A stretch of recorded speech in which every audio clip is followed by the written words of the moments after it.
New York City schools will be embarking on a new, bold initiative that will change the way kids learn how to read. Hopefully, we're planting the seed today, that we're going to water it with love, commitment, dedication, competence, focus, and discipline.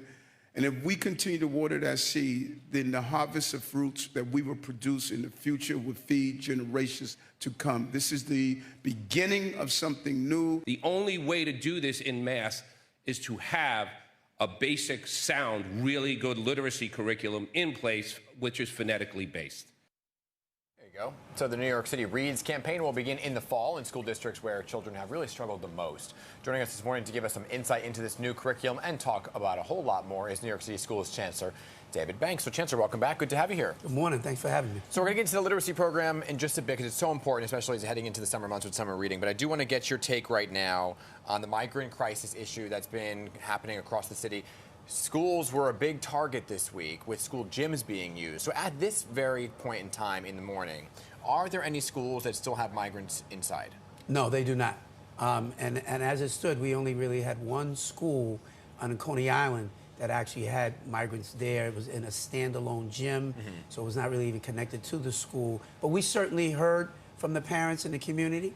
The mayor, the administration heard it, and we're going to make sure that schools really, access to the schools will be the absolute last resort. But I think it really just speaks to a larger issue.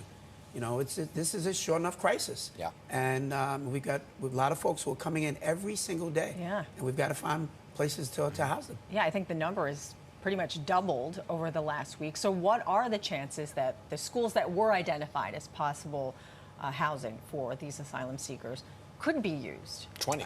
Yeah, 20 of them. Yeah, I don't think it's likely. They would be a real last resort. There are a number of other options the administration and we're all taking a look at. We want to really do everything we can to ensure that we're not using the schools, particularly while the school year is going on. Yeah. There'll be some schools that will be empty over the summer. We may, in fact, have to take advantage of those spaces then, but I think it's very unlikely that we're going to have anybody in the schools between now and the end of the school year. That was, you just answered the next question, which was, yeah, right now, while schools, people were saying what happened in gym class, but the summer months when schools are not in session, you're saying it's a possibility. Yeah. First of all, we use many of our schools during the summer. We have our summer rising programs, and we certainly are not looking to house anybody there where our kids are. But there are a whole host of schools during the summer that are not used at all. Yeah. Is it a possibility that we might have to, for some period of time, use some of those buildings? That's possible.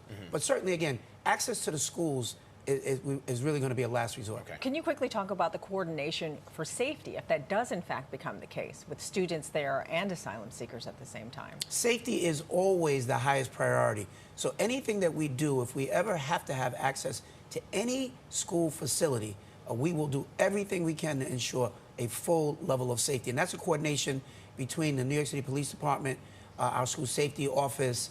Our kids will be safe. We're never going to put our kids in harm's way. I want to talk about the budget right now. That's another big issue right now. I'm sure you pay close attention to these numbers, right? $30.5 billion in the executive budget slated for the Department of Education. A heck of a lot of money, but it is still down 3% from last year. Are you going to feel that at all in terms of how you move into next year and what kind of programs you're looking at? We've been having meetings on a daily basis as it relates to the budget, working very hard to ensure that our schools don't really have to feel any significant level of cuts at all. So we're finding other ways for these savings, you know, central staffing and other places. We need our schools to be able to have the most robust budgets that they can possibly have in order to do the work. Now, you were just talking about safety. Will there be any place in the budget to add more safety officers, since the number of violent crimes happening around the schools and inside the schools has risen?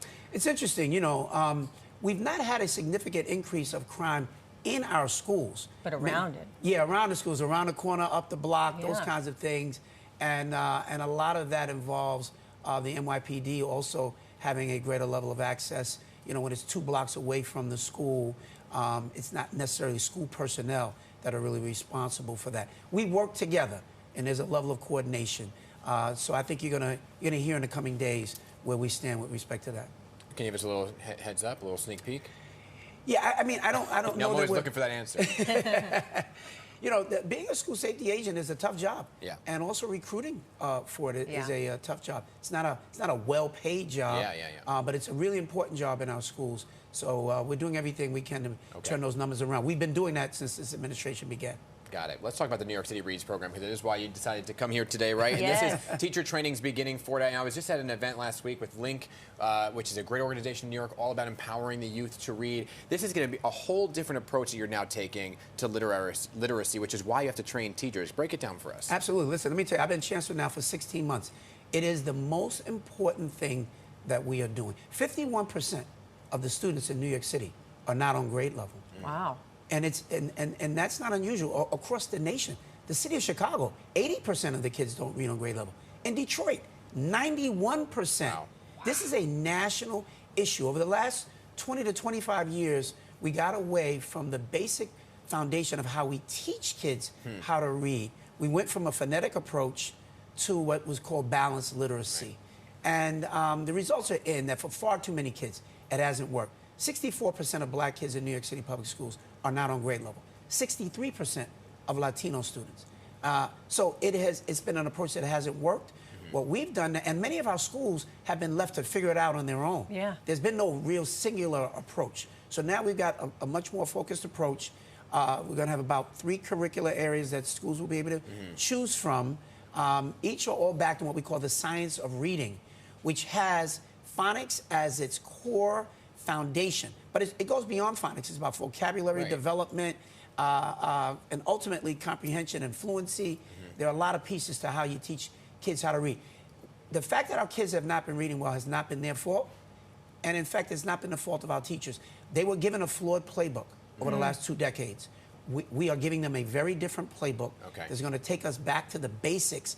And the way in which many of us learn how to read is what we're going to do. We're going to ensure that every child can read no later than the 3rd grade. And how will you gauge whether or not that program is working as time goes Oh, on? we have a very sophisticated system of how we're going to be monitoring this all the way through. We have a number of partners who are working with us as well. But the core of it is how we're going to retrain our teachers. That training is starting as we speak. And how long does that last? It's going to be a number of sessions to get us kicked off for the beginning of September. But it's an ongoing job-embedded training that will take us through the years. So the training will be very much ongoing. And you saw Michael Morgul, the U of T, standing side by side with us. So we're going to be partners in making sure we get this done. Well, that's great. Well, let's hope it all works out. Yeah, we need it. All We right. need it. Yes. Thanks so much. Thank you Chancellor, so for being much. here. We appreciate your time.